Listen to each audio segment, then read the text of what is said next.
தூய்மை பணியாளர்களை அவர் காயப்படுத்திட்டாரு. ஒரு இடத்துல ஒரு கிண்டலா அவங்க வந்து ஒரு 50,000 ரூபாய் அவர்களுக்கு பணத்தை கொடுத்துட்டு அவங்க வண்டி எடுத்துக்குவாங்க. அப்படி எடுக்கும் போது அவங்க குடிச்சு அழிச்சிருவாங்க. இது மாதிரி வந்து ஒரு சின்ன எல்லல் விஷயங்கள் தென்பட்டதை தவிர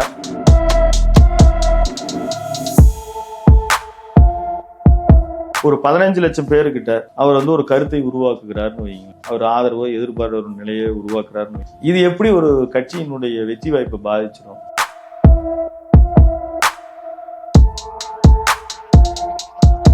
அவருக்கு ஒருத்த கருத்துக்கள் இருக்கிற ஒரு அதிமுகவினுடைய செய்தி தொடர்பாளர் அந்த மாதிரி கூட தன்னை உருவாக்கிட்டு ஒரு கட்சிக்கு எதிரான ஒரு நிலைப்பாடு எடுக்கும்போது அவருக்கு ஒரு அளவுக்கான ஒரு பாதுகாப்பு அதிகமாக இருக்கும்.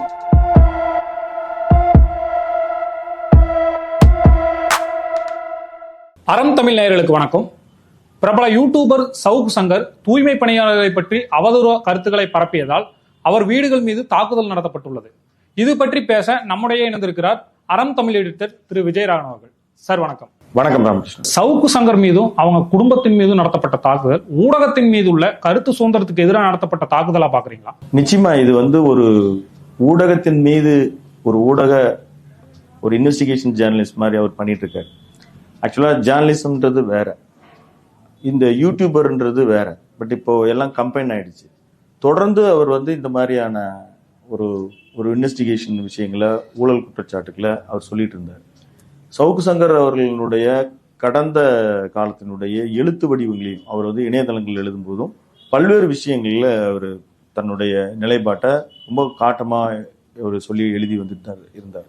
அவரே காவல்துறையில் பணியாற்றிய பொழுது அவர் ஒரு டேட்டாவை லீக்கேஜ் பண்ணாருன்னு அதுக்காக அவர் கைது செய்யப்பட்டு அதிலிருந்து வெளியே வந்து இந்த ஆட்சியினுடைய தொடக்கம் வரைக்கும் அவர் வந்து ஒரு 50% அந்த டிவிஎஸ்சி லஞ்ச ஒழிப்புத்துறையிலிருந்து அவர் சம்பளம் பெற்றுட்டு இருந்தார். முதல்ல அதை முடுக்குனாங்க. அதற்கு பிறகு இந்த சவுக்கு மீடியா வந்து அவர் துவங்கினார். இதற்கு முன்னால் அவர் எல்லாரையுமே, அவர் நாம் தமிழர் கட்சியினுடைய சீமான் அவர்கள் உட்பட, திரு அண்ணாமலை உட்பட, திரு எல்முருகன் உட்பட அவங்க எல்லாத்தையும் வந்து ஒரு விஷயங்களை பற்றி சொல்லும் பொழுது கருத்தில் ரீதியாக அவர் வந்து ஒரு எல்லல் துள்ளலோட கிண்டல் கேலியோடு தான் அவர் சொல்லிட்டு வந்திருந்தார், வழக்கமா இருந்தது. இப்பவும் இந்த முறை வந்து அவர் வீட்டுக்கு கழிவு நீர் வண்டியே ஒரு தாட்கோ அந்த பீப்புள் அது தூய்மை பணியாளர்களுக்கு கொடுத்துருக்காங்க. அவர் ஒரு தொழில் முனைவோராக மாற்றுவதற்காக கொடுத்துருக்காங்க. 2024 டிசம்பர்ல கொடுத்துருக்காங்க. ஒரு 230 வண்டிகளை கொடுக்கப்பட்ட அந்த வண்டி ஒரு 80 வண்டி தான் கொடுக்கப்பட்டிருக்கு. மிச்சம் எல்லாம் வந்து காங்கிரஸ் தலைவராக இருக்கக்கூடிய திரு செல்லப்பந்தையை வந்து அவர் வந்து பினாமியை வச்சு அவர் அதை செய்துட்டாரு. அந்த வருமானங்கள் எல்லாம் வந்து அவர் எடுத்துக்கிறாரு. இந்த மாதிரி சொல்லியிருக்கிறாரு. அதை அவர் வந்து உண்மை இல்லை அப்படின்ற பட்சத்தில் அவர் வழக்கு தொடுக்கலாம். ஏற்கனவே அவருக்கு மேலே ஒரு 50க்கும் மேற்பட்ட வழக்குகள் இப்போ சேர்ந்துருக்குது. இந்த கேளாம்பாக்கத்தினுடைய பேருந்து நிலையத்தில் கொடுக்கப்பட்ட டெண்டர் விஷயமா ஒரு கேஸ் விஷயமா மட்டுமே அவருக்கு 10க்கும் மேற்பட்ட வழக்கு, அவரோட பணியாளர்கள் மீதான வழக்கு, 2 முறை குண்டர் சட்டம், இது எல்லாத்தையும் தாண்டி வந்து அவர் பேசிட்டு தான் இருக்கிறாரு. நீங்க மறுபடியும் கூட வந்து நீதிமன்றத்தின் மீது அவர் இது மாதிரி பேசுறாரு. இது தொடர்பான விஷயங்கள் அவர் தொடர்ந்து பேசக்கூடாதுன்னு ஸ்டே வாங்கக்கூடிய அளவுக்கு பவர் இருக்கு. எல்லா மட்டத்திலையும் பணம் இருக்கக்கூடியவர்கள் தான். இந்த மாதிரி நடந்த விஷயம் அப்படின்றது மிகுந்த வருத்தத்துக்குரிய, மிகுந்த கண்டனத்துக்குரியது. நாம ஒரு ஊடகவியலாளராக நாம கடந்து வந்துட்டு இருக்கிற இந்த பாதையில நமக்கு வரக்கூடிய தகவல்களை நாகரிகமான முறையில நம்ம எடுத்து வச்சுக்கிட்டு தான் இருக்கிறோம். சில நேரம் ஆதாரங்கள் இருந்தா அதுக்கான விஷயங்கள் இவர் யாராவது கொடுத்தால் அது அவர்களுடைய குறிப்பிட்ட ஆதாரங்களை சொல்லிட்டு தான் இருக்கிறோம். இதே மாதிரி வந்து இப்போ மணல் கடத்தல் விஷயங்கள்ல ஒரு ஜாபர் அலிக்கு எப்படி நடந்தது, அது ரொம்ப வருந்தக்கூடிய விஷயம். அவரே வீடியோ போறாரு, எனக்கு அச்சுறுத்தல் இருக்கு அப்படின்னு சொல்லி. ஒருத்தர் வந்து ஒரு சமூக சோசியல் ஆக்டிவிட்டிஸோட ஒரு சமூக அக்கறையோட அந்த விஷயத்தை தடுத்து நிறுத்தணும் முயற்சி பண்றாரு, கொலை செய்யப்படுகிறார். இப்ப இந்த விஷயத்துல வந்து திரு சவுக்கு சங்கர் அவர்கள் தவறான தகவல்கள் சொல்லப்பட்டிருக்கிறாருன்னு கூட வச்சுக்கோங்க. இப்ப தூய்மை பணியாளர்களை அவர் காயப்படுத்திட்டாரு. நான் வந்து வீடியோ முழுமையா பார்த்தேன். அவர் அந்த மாதிரி ஒரு இடத்துல ஒரு கிண்டலா அவங்க வந்து ஒரு 50,000 ரூபாய் அவர்களுக்கு பணத்தை கொடுத்துட்டு அவங்க வண்டி எடுத்துக்குவாங்க. அப்படி எடுக்கிற போது அவங்க குடிச்சு அழிச்சிருவாங்க. இது மாதிரி வந்து ஒரு சின்ன ஒரு எல்லல் விஷயங்கள் தென்பட்டதை தவிர அவங்களை தொழில் முனைவோரா ஆக்குன்னா இந்த மாதிரி அந்த தூய்மை பணியாளர்களுக்கு தூய்மை பணியாளர்கள் தொடர்புடைய விஷயங்களே தான் அவங்க செய்யணுமா? வண்டி வாங்குறதுக்கு தாட்காவில் கூட லோன் கொடுக்குறாங்க. நீங்க இதுல என்ன புதுமையா செய்யறீங்க? இந்த மாதிரியான கேள்விகளை அவர் முன்வைத்ததோடு அவர் நாம உற்று பார்த்த வகையில் அவர் எங்கேயும் யாரையும் வந்து அவர்களை காயப்படுத்தியதாக தெரியவில்லை. இங்கே ஒரு ஊழல் நடந்திருக்கிறது. அவர் ஏற்கனவே முந்தைய ஒரு காணொலியில சொல்றாரு, நான் ஒரு விஷயத்தில் மணல் கடத்தல், மணல் குவாரி கடத்தல் சம்பந்தப்பட்ட விஷயங்களை பேசிட்டு இருக்கும்போது நான் அடுத்து இது சம்பந்தமான ஒரு வீடியோ போடுறேன்னு அவர் சொல்றாரு. அதை தொடர்ந்து அவர் அந்த வீடியோ அந்த வீடியோ ஒளிபரப்பு செய்யப்பட்டு 1 மாதங்கள் ஆகுது. 1 மாதத்திற்கு பிறகு இப்போ அந்த தூய்மை பணியாளர் நாங்கள் காயப்பட்டதா சொல்லி காவல்துறையும் கூட வந்து அவங்க கையில் ஒரு பதாகையை எடுத்துட்டு வராங்க. அதுல நீங்க பாத்தீங்கன்னா காவலருக்கும் கூட வராங்க. அப்போ அவங்களுக்கு தெரிஞ்சிருக்கு. அதுலயும் அவர் இன்னும் என்ன சொல்றாருன்னா, இப்ப அவர் தாயார் குடியமைச்சிருக்கு. இப்ப ஏற்கனவே அவர் பல்வேறு வழக்குகளுக்காக அவர் வீடு இழந்திருக்கிறாரு. வீடு யாரும் வாடகை கூட, அவர் சொந்த வீட்டை விட்டு லாக்டா இருக்குது. அவருடைய ஏற்கனவே நடந்த யூடியூப் லாக்டா இருக்குது. இது எல்லாத்தையும் முடிச்சவர் இங்க வந்து தாயார் மட்டும் தனியா எங்கேயோ கொடுத்து குடியமைத்திருக்கிறார். இந்த முகவரி யாருக்கும் தெரியாது. சரி, காவல்துறையை அழைச்சிட்டு வராங்க. அவர்கள் ஒரு காவலர்கள் வரும்போது அது ஒரு வன்மை காடாக, குறிப்பாக மனித கழிவுகளை அதை வந்து ஒரு தூற்றி அதை ஊற்றி அது என்ன நினைச்சே பார்க்க முடியவில்லை. ஏன்னா போர் நடக்கிற பூமியில தான் இது மாதிரி ஒரு பத்திரிகையாளருக்கு இருக்கிற சொந்த நாட்டின் சம்பந்தப்பட்ட தரவுகளை வெளியில சொல்றாருன்னு சொல்லி அவர் குரலை உனக்கு வீட்டில் கரண்டை கட் பண்ணுவாங்க, தண்ணீர் இல்லாம பண்ணுவாங்க. அப்போ கூட இந்த மாதிரி ஒரு விஷயத்தை வந்து நினைச்சு கூட பார்க்க முடியல. என்ன ஒரு விதமான ஒரு எதிர்ப்பை தெரிவிப்பதற்கு இதுதான் வழியா? இது வந்து திட்டமிடப்பட்ட நடக்கப்பட்டதா தான் தெரியுது. அவர் இதுக்கு பின்னணியில வந்து அவர் வந்து காங்கிரஸ் தலைவருடைய திரு செல்வ பெருந்தகையை அவர் குற்றம் சாட்டுகிறார். அந்த குற்றம் சாட்டுவதற்கான ஆதாரம் இருக்கு. ஏன்னா அந்த கட்சியை சேர்ந்த வனிதா ஜெயக்குமார்னு ஒருத்தவங்க, அந்த கட்சி காங்கிரஸ் கட்சியினுடைய அவர் திரு செல்வ பிறந்தகைக்கும் இந்த அறிமுகமா இருக்கிற ஒருத்தர் வந்து ஃபேஸ்புக்ல முகநூல்ல அவங்க வந்து லைவ் போறாங்க, நேரலையில் ஒளிபரப்புறாங்க நடக்கிறதெல்லாம். இதை நாம காணும் பொழுது அது எப்படி எடுத்துக்கிறது? இன்ன வரைக்கும் அதுக்கான ஒரு பொருத்தமான பதில் இல்லை. காவல்துறை நடவடிக்கை இப்ப நம்ம பேசிட்டு இருக்கிற இந்த வேலை வரைக்கும் நேற்று நடந்திருக்கு, இன்றைக்கு நம்ம அடுத்த நாள் பேசுறோம், இந்த வரைக்கும் காவல்துறை தரப்புல இருந்து அதற்கான விளக்கம் வரல. நேரடியாக முதலமைச்சர் கட்டுப்பாட்டில் இருக்கிற ஒரு மற்ற எல்லா கட்சி தலைவர்களும் இதற்கான எதிர்ப்பு தெரிவிச்சிருக்காங்க. எதிர்கட்சி தலைவராக இருக்கக்கூடிய திரு எடப்பாடி தெரிவிச்சிருக்கிறாரு, நாம் தமிழர் கட்சியினுடைய திரு சீமான், திரு அண்ணாமலை, திரு வைகோ, திரு டிடிவி தினகரன், இப்படி எல்லாருமே அது வந்து இதுக்கு எதிர்ப்பு தெரிவிச்சிருக்காங்க. திரு சவுக்கு சங்கரோடு எதிர் முரண்பாடு இருக்கிற பல யூடியூபர்ஸ் பலரும் வந்து ரொம்ப இதுக்கான வார்த்தை இந்த நடைமுறை இந்த நடந்த முறை எதிர்ப்பு தெரிவிக்கிற முறைன்றது உண்மையிலேயே நாகரிகமற்றது, அருவருக்கத்தக்கது. சார், அவருக்கு நடந்த அந்த சம்பவத்துக்கு பிறகு அவர் மீடியா விட்டு வெளியேறதா சொல்லியிருக்காரு. இதை எப்படி பாக்குறீங்க? இல்ல, இதுவும் வந்து ஒரு வருத்தத்தக்கது. அந்த ஒரு காணொலியும் நாம் பார்த்தோம். அதுக்கப்புறம் ஒரு ஃபோர்த் எஸ்டேட் நினைக்கிறேன், அதுலேயும் வந்து ஒரு நேர்காணல் கொடுத்துருந்தாரு. அதுலேயும் அவர் தன்னுடைய நிலைப்பாட்டெல்லாம் தெரிவித்தார். அது ரொம்ப வருத்தத்தக்கதாக. ஏன்னா அவர் எழுத்துல இருந்து யூடியூபுக்கு வராரு. யூடியூப்ல நிறைய நேர்காணல்கள் அவர் கொடுக்குறாரு. அதுக்கப்புறம் தனியாகவே அவர் சவுக்கு மீடியாவை ஆரம்பிக்கிறாரு. இப்போ வந்து இந்த மீடியாவில இருந்து அவர் விலகி செல்வதற்கான காரணத்தெல்லாம் சொல்றாரு. ஏன்னா அவருடைய கணக்குகள் இமெயில் அக்கௌண்ட்ல இருந்து ஒரு ஜிஎஸ்டி ஃபைல் பண்ண முடியல, அதனுடைய ஓடிபி வந்து இமெயிலுக்கு வரும், அது முடக்கப்பட்டிருக்கிறது. உடனே ஒரு புது மெயில் ஐடியை கிரியேட் பண்ணிக்கலாம்னா அந்த பழைய மெயில் ஐடியில் தான் ரெட்ரீவ் பண்ண முடியும். அதே மாதிரி இந்த சவுக்கு மீடியாவில் இவ்வளவு வியூஸ் போனாலும் அவருடைய அந்த வருமானத்தை எடுப்பதற்கான வழி இல்லாமல் இருக்கிறாரு.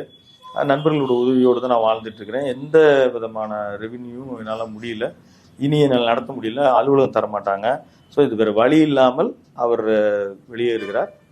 இது வந்து ரொம்ப வருத்தத்துக்குரிய விஷயம் தான். ஆனால் அது ஒரு வகையில் ஒரு வருத்தமடையதாக இருந்தாலும் கூட அவர் இதற்கு முந்தைய நிலைப்பாடு இருந்தார் இல்லையா? அதாவது ஒரு யூடியூப் அவர் துவக்குவதற்கு முன்னால் இருந்தார் இல்லையா? அவர் குரல் வந்து பேசக்கூடாது, ஒரு கருத்துக்களை தெரிவிக்க முடியாதுன்னு ஒன்றும் கிடையாது.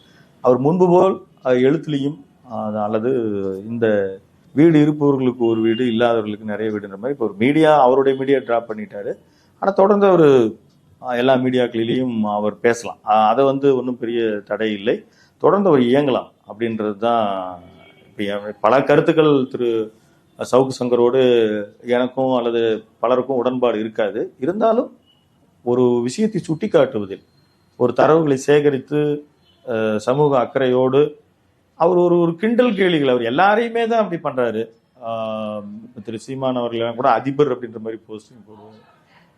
திரு அண்ணாமலை அவர்களை வாத்து அப்படின்னு சொல்லி தொடக்க காலத்துல போட்டதா கூட எனக்கு நினைவு இருக்கிறது. இப்ப இந்த மாதிரி அந்த மாதிரி ஒரு கேலி கிண்டல்களுக்கு தான் அவர் பிரபலமானார், எல்லாரையும் ஒரு அட்டென்ஷன் எடுத்தார்.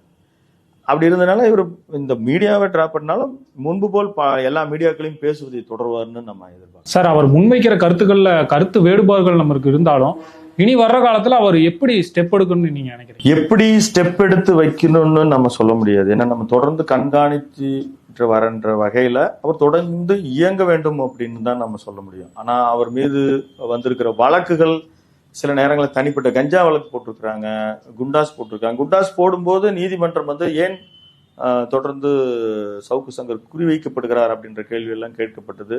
அதை உடைச்சு அவர் வெளியில வந்தார்.